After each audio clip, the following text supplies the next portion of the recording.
Zen foliage has been designed to respond to the player in a number of ways. In dark areas, where the flashlight is active, some Zen flora will animate or expand in response to the light. These Zen plants respond to the proximity of the player's hand by glowing and pulsing. The glow effect in particular is rendered with an offset using the correct binocular perspective for each eye, which gives the impression that the glow originates in the interior of the organism.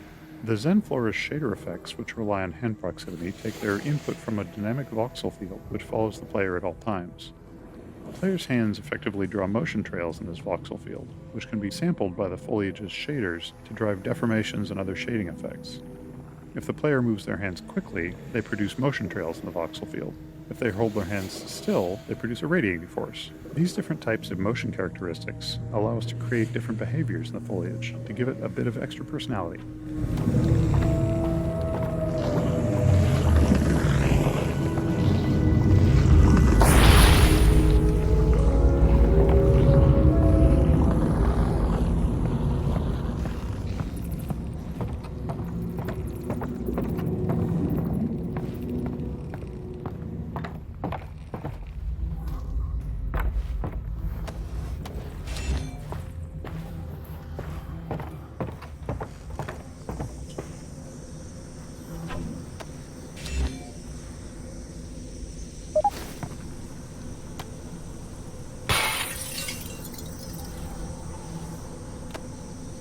Particle effects present an interesting challenge in VR due to stereopsis, which is our ability to discern the depth of objects from two slightly different views of the world we see from our two eyes. Traditional particle systems, as seen on the left, were typically implemented as a series of flipbook images displayed on relatively large polygons, which orient to face the player. Each series of images would contain effectively a little movie of a more complex phenomenon like a wafting puff of smoke or a flickering flame and so on. For the monoscopic rendering used in non-VR systems, this approach holds up well and is widely used across the industry. Because of the stereo rendering used in VR, however, players can easily see the flat cards resulting in the unconvincing effect seen on the left. To address this, we had to update our particle rendering techniques for VR. The particle system on the right is an updated VR-friendly version of the older effect seen on the left. One technique we used on large cards, like the ones used in this smoke effect, was to create some drag on the card's reaction to the player's head movement. To do this, we created another particle system which lagged the player's position and was used as a player camera for the facing direction of the smoke cards. By removing this one-to-one relationship of head motion to sprite rotation, we were able to give the impression that the smoke effect was volumetric. In addition to using more 3D elements in the creation of our effects, we also often use the post-processing bloom on particles to help visually merge elements that otherwise would appear as a set of flat planes. This made the cards harder to stereo fuse, which gave them a more diffuse volumetric feel.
One of the tenets of Half-Life game design is creating crafted, moment-to-moment experiences that players participate in as they progress through the game. Sometimes this means playing with emotional responses to turn something undesirable into a memorable highlight.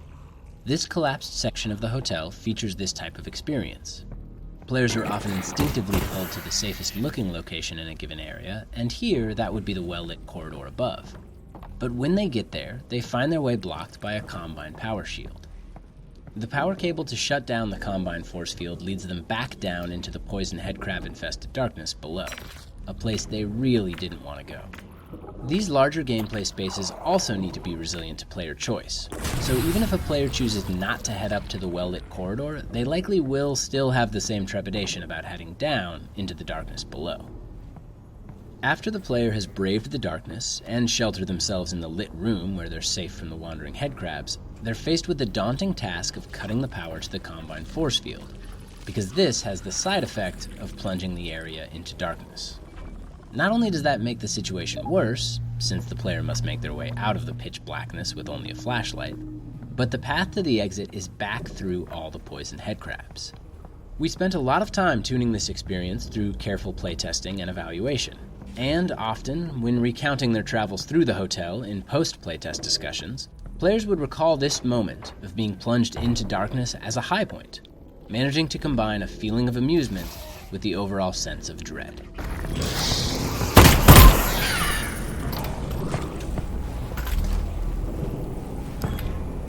Alyx, it's your lucky day. That Combine weapon's unbonded. How are you sure? It's still in the case. They never leave them in the case. Nice. I didn't even need to edit your genetic code. I know. You'd love that. It's okay. There'll be a next time.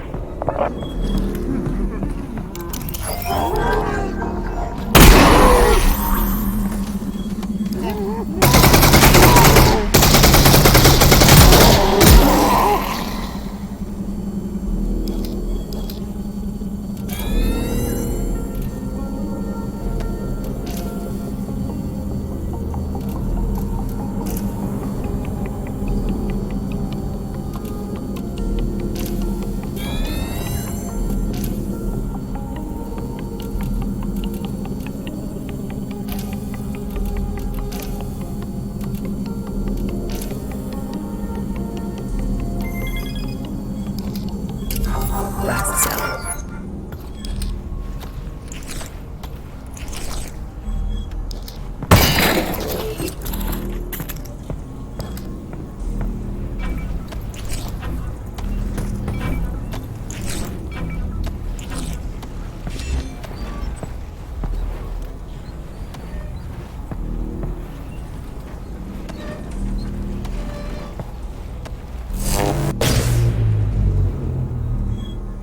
Oh man.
common game design problem is that of resource placement, and this spot in the game is a good example.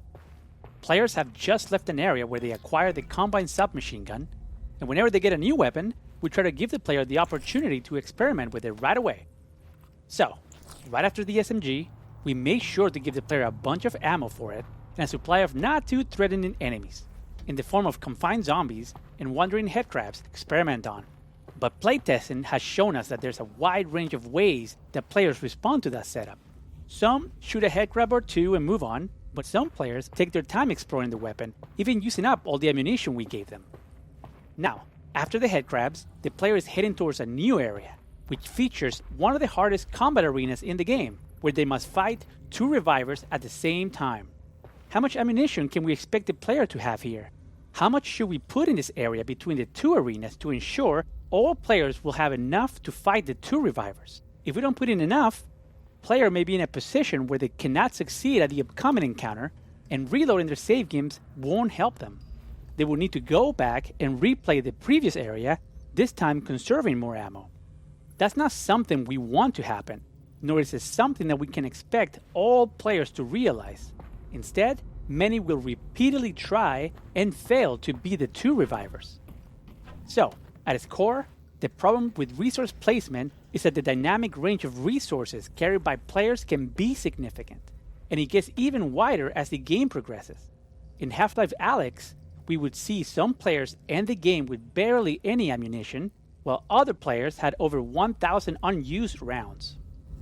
So how can we handle resource placement when there's such a wide dynamic range in player collection and usage patterns?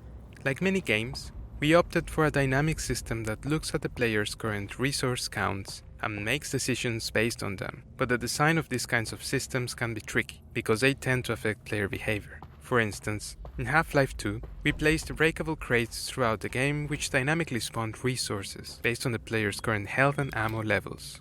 This had the advantage of allowing us to not need a huge amount of playtesting for resource balancing, because as long as there were enough crates around, the player would always have enough resources.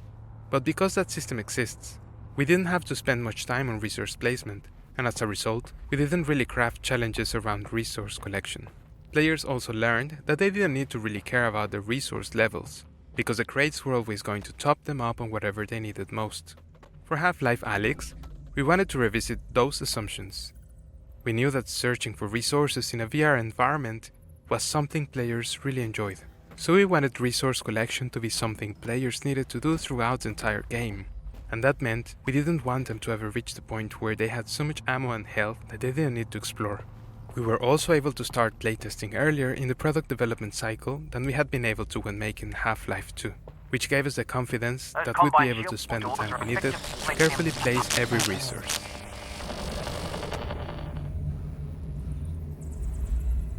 For Half-Life Alyx, we moved to a system that allowed us to craft a more specific experience, using a dynamic layer that attempts to reduce the dynamic range of resource gathering between players.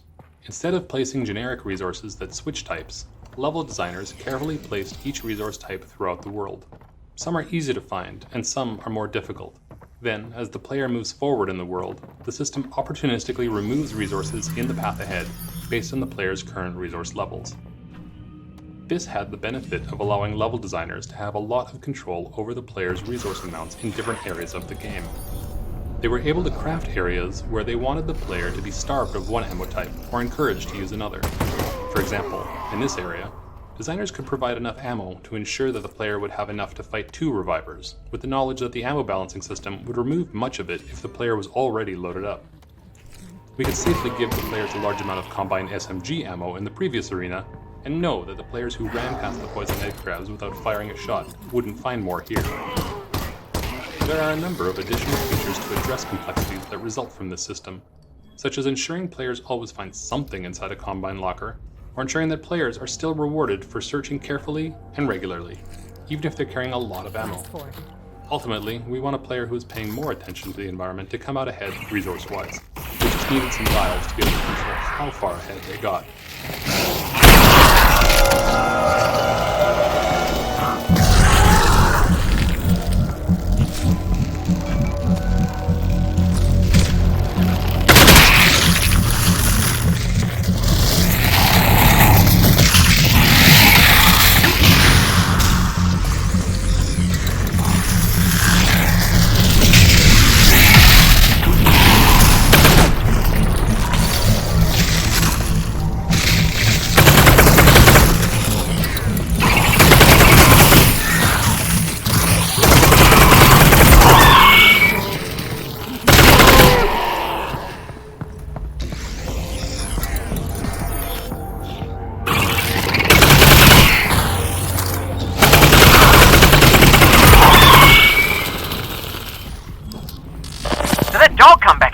Yeah, this one was kind of rough. You're alright though, right?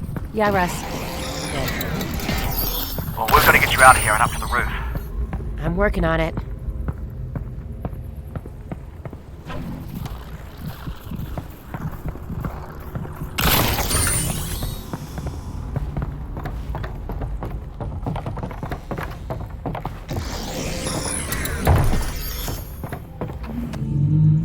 Up until this point, each Reviver encounter has been focused on teaching players something new about the Reviver so that they can defeat it.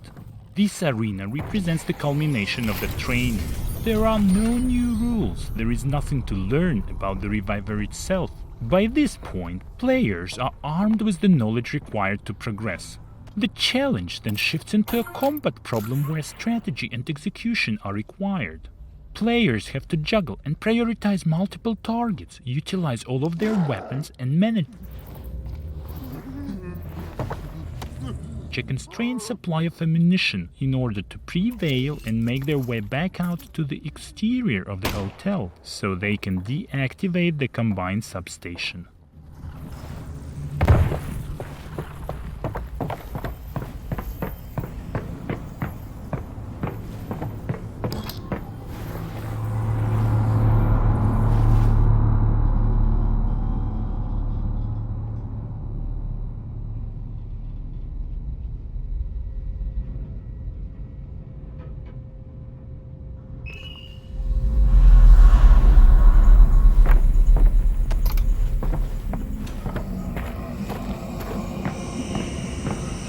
All right, here it is. Now just snip those cables and off we go. One of the core subplots of the storyline is regarding the Combine imprisonment and use of the Vortigons to trap the Isn't gonna be as G-Man. easy as I'm The out. multidimensional power of the Vortigons to detain the seemingly invincible G-Man is established in previous Half-Life lore. Through the use of their prisoner pods and substation technology, the Combine extract the power of the Vortigons' Vortessence chant, tune that energy, and then transmit it to the vault to contain the G-Man. To communicate this Combine process to the player without explaining it through lengthy exposition, we used musical sound patterns to represent the process implicitly. If you stand near the pods holding the Vortigons, you can hear them groaning their chant in a slow but semi-musical pattern.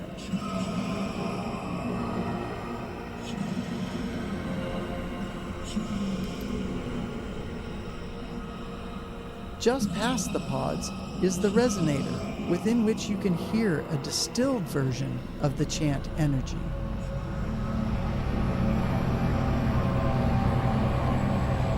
I don't see any way to disconnect the cables in here.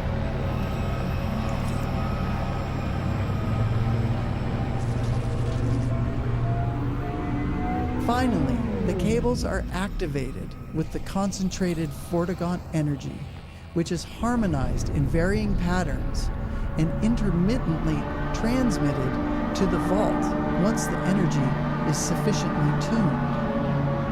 If you stand near the cables while they're tuning, you'll notice the sheer size and height of the sound. This was achieved by placing the sound emitters for each cable at the locations of the actual cables themselves.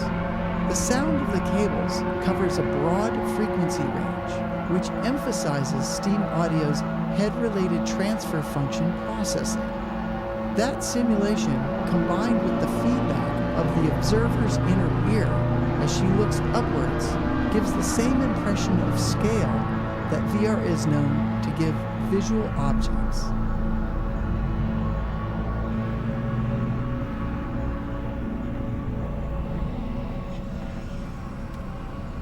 Character performance within a VR game has a unique set of opportunities and challenges.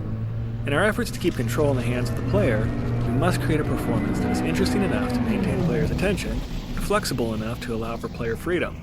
This scene has the most face-to-face interaction in the game, and there is no physical barrier between the player and the Vortigon when he first appears. At one point, we played with the idea of a jump scare when the Vortigon is released, upending the player's expectations of what had been referred to only as a battery up until that point. Not only was it a bit ham-fisted, but the Vortigaunt came flailing out of the pod, frequently into the same space occupied by the player. To solve this problem, we cut the jump scare and slid the pod back out of the player's space as it opened, to allow for the Vortigaunt to emerge at a comfortable distance. We faced a similar challenge with determining how to get both the player and Vortigaunt to their next locations without intersecting. We wanted to get the player and Vortigaunt side by side overlooking the vista, while the Vortigaunt delivered critical exposition. It would have been awkward for the player and Vortigaunt to take the same route along the catwalk, so we looked at other options, including exploring ways that the Vortigaunt may have once moved in its native environment. With long forearms, it's feasible that the Vortigaunts may have moved around as quadrupeds, so we chose an agile four-legged scramble up to the higher platform where he can deliver exposition without contending with the player for space.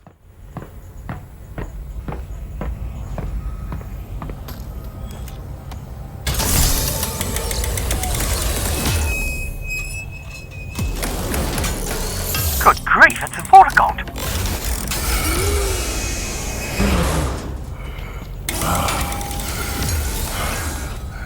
We have been trapped in the dark. You're free now. It's okay. Your friend sent me. The Alyx Vance. You are our friend. What are they doing to you here? What they do to us all.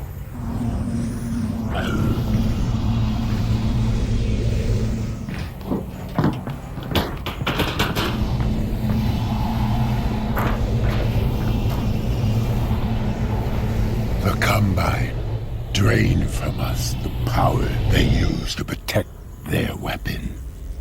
There. We are ripped from ourselves. We have to stop them from killing your friends. The Vortigaunt will extract ourselves and exact our own vengeance. You must go to the weapon. Well, I can't get into the vault if the substations are still online. Do not worry, Alyx Vance. They will not be. We will not allow it. I will clear the path.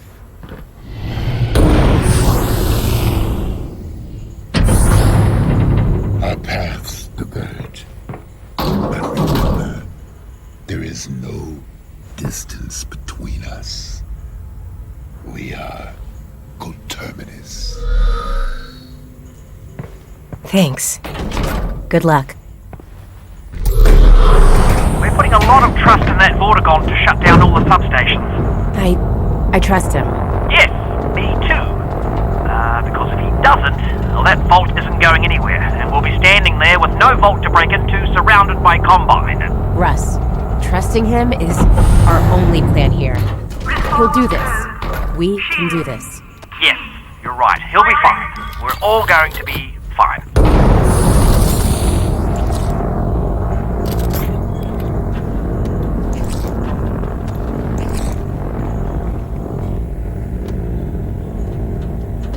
While developing Half-Life Alyx, we had a large number of people in many disciplines contributing to a relatively small number of maps.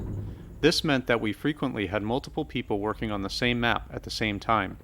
One way that we managed this complexity was to break our maps into smaller pieces referred to as prefabs. A prefab could be built out of the same types of geometry, logic, enemies, particle systems, or any other elements as a regular map. As long as people were working in separate prefabs, they could make changes or additions without stepping on each other's work. A prefab could contain a large physical space like this whole street scene, or it could contain only a handful of elements. Large prefabs that partitioned a map to allow for collaboration were essential for a project of this scope. But many small, reusable prefabs were created for Half-Life Alyx as well. A good example of this was the set of reusable vehicle prefabs used here and throughout the game. Each vehicle was authored as a configurable prefab, enabling designers to quickly place them around the game, setting a few parameters to customize the vehicle for the context. Parameters include things like the vehicle's paint color, the amount of pre-existing damage, whether the doors were open or simply missing, and the type of ammunition or other resources the vehicle might contain. This sped up our workflow and also meant that updates to a prefab were automatically propagated out to all of the maps that used it.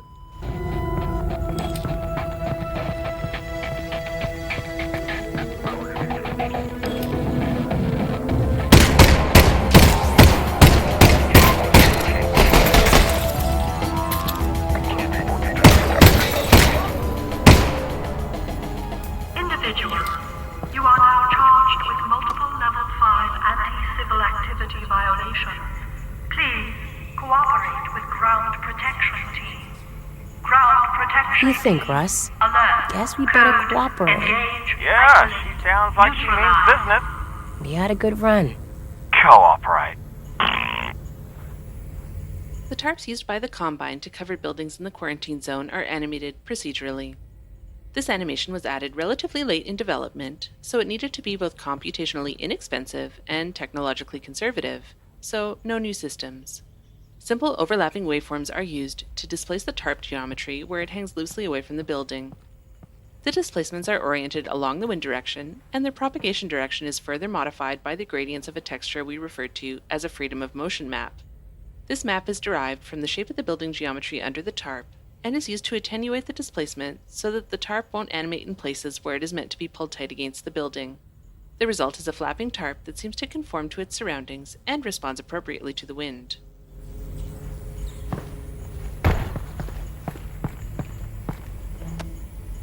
The Combine soldier you see here won't fight you. It's been programmed to run back and forth along the path shown on the ground in order to illustrate the stride retargeting system developed for Half-Life Alyx.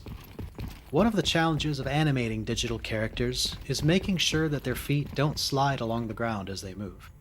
Humans are very good at picking out irregularities in the movements of virtual characters, especially in VR, and Combine soldiers in particular need to look like their feet are planting and their weight is shifting as they change direction. Otherwise, they appear weightless and unconvincing. In a pre-processing phase, our stride retargeting system analyzes the steps of each authored animation and stores them as a direction-independent trajectory. At runtime, our system predicts where each foot will land on the next step based on the motion of the animation, the character's path, and the height of the ground. The pairs of colored boxes on the ground illustrate this process. The red boxes show the previous foot positions, the green boxes indicate the soldier's current foot position, and the blue boxes are drawn where each foot is predicted to land next. Once the predicted foot positions are calculated, the system guides the feet to the predicted locations using the trajectory information to preserve the style of the original animation. Once the foot lands, it is locked in place until the next step. In the end, this system was so effective that we could essentially make any animation walk in any direction without foot sliding. You can experiment with the system by moving around the area, since the soldier has been set up to always face you while running the specified path.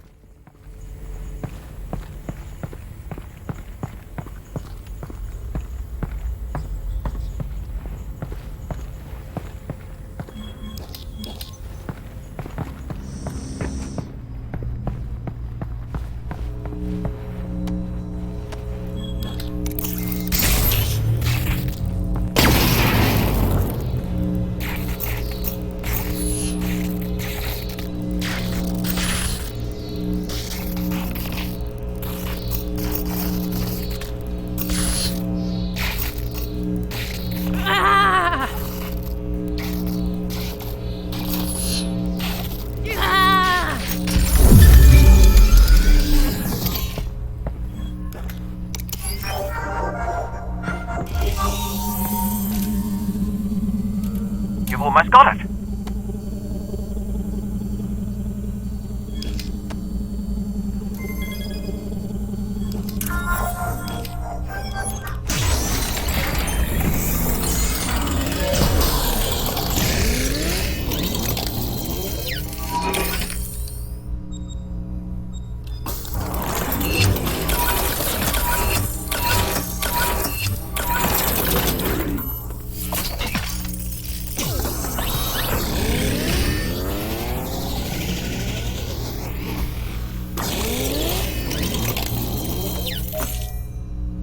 You can put that to good use.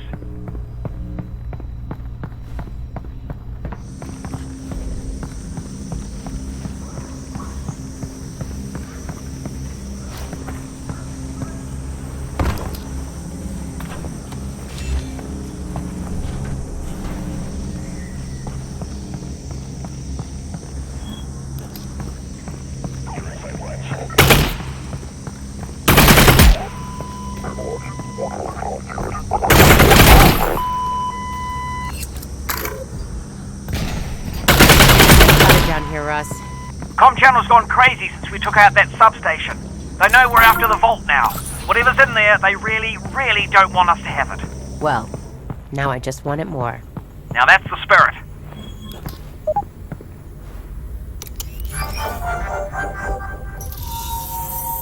Steady.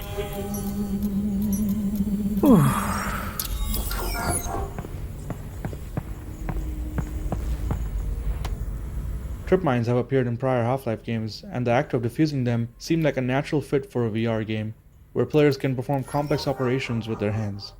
By this point in the game, players have already learned how to hack Combine technology with their multi-tool, but we wanted defusing a trip mine to be more tense than the hacking puzzles. To defuse a trip mine, not only does the player have to place their hand near the laser that could trigger the mine, but they have to perform the task within just a few seconds. Early versions of this puzzle were inspired by lockpicking, resembling a series of tumblers that the player had to quickly align. Unfortunately, the tumbler design required players to rotate their wrists in an uncomfortable manner, particularly given that they had to also avoid touching the laser beam. We removed the rotational component, but kept the timing element, leading to the mechanic you see in the final game. We also experimented with causing the trip mines to actually explode if the player failed to defuse them, but most players found this too punishing, especially in cases where a chain reaction of explosions could occur. Instead, the mines just stay active and the player can attempt to defuse them again. We did end up keeping this behavior for the hard difficulty setting, but added a warning sound a few seconds before the mine actually explodes, to give players some time to move away. We also experimented with allowing defused mines to be removed and redeployed by the player, but we hadn't designed enough combat scenarios around this mechanic for it to be satisfying in practice, so this was left out of the final game.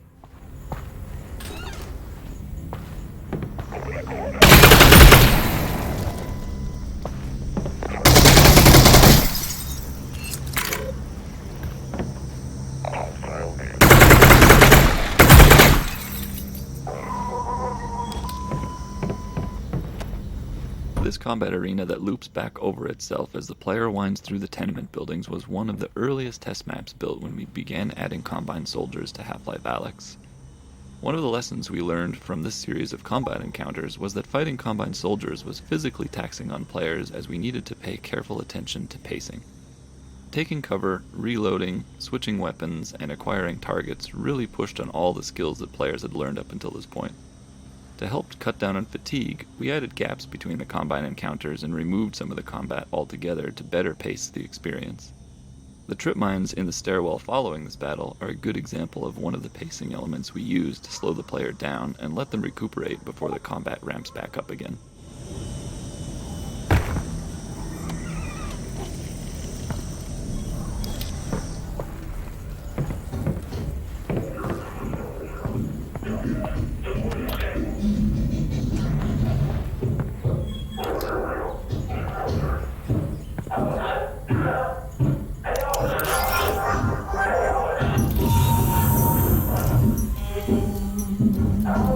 Russ, are they saying my name?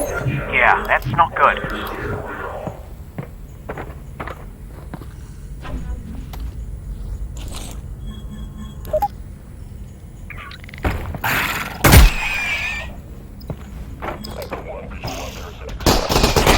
It was an interesting challenge for artists and level designers to employ environmental storytelling to paint a picture of what may have happened inside the walls of the quarantine zone.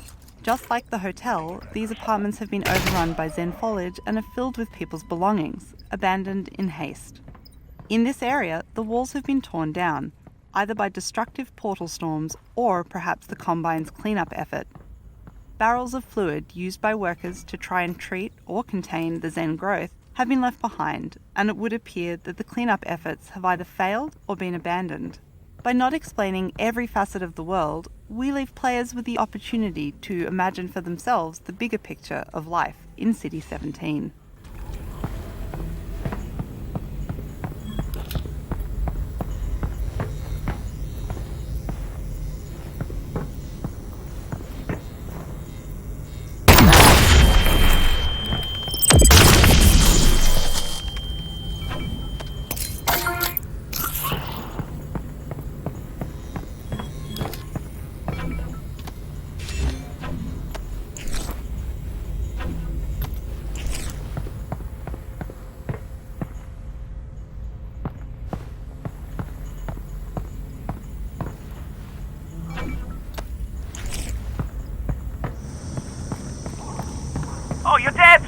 Oh, thank God. Russell! God damn, it's good to see you! Likewise. Oh, this is great. Honestly, I'd pegged your survival at about 4%. You can thank that Fortigon. He got me back here in one piece. Russell, put Dad on. Alyx, baby! Dad, we just took down a substation. Good. Because when they move this thing, that weapon's gone. We need to get it tonight. We will. You still got that data pod, right? I do. Russ, this thing's bio-coded. I'm gonna need the TLI. Yep, it's right over there. Okay, great. You good, honey? For sure. You go ahead. I'll be fine, Dad. I promise. Keep that promise. I'll get to work on the data pod. Once we had the spine of the game complete, teams went through the maps looking for additional opportunities to add the character and tone that players associate with the Half-Life games. This mannequin head grab was a fun opportunity to hit on the sci-fi horror B-movie vibe. We had a few conversations about how long to leave the head grab atop the mannequin, and decided that the experience should be analogous to catching a small dog in the middle of some mischief. We wanted players to feel like they had walked in on something they weren't supposed to see, and for them to go away feeling like every inch of the game contained something for them to find if they chose to explore it. After an early update to the headcrab sounds, where details like breathing and grunting were added for the first time, we received feedback that the new sounds were too cute and familiar, moving the headcrab too far in the direction of a cuddly creature rather than an alien threat. We updated the sounds to be more threatening, but for this headcrab we brought back some of the cuter sounds to sell the headcrab's frustration with the mannequin.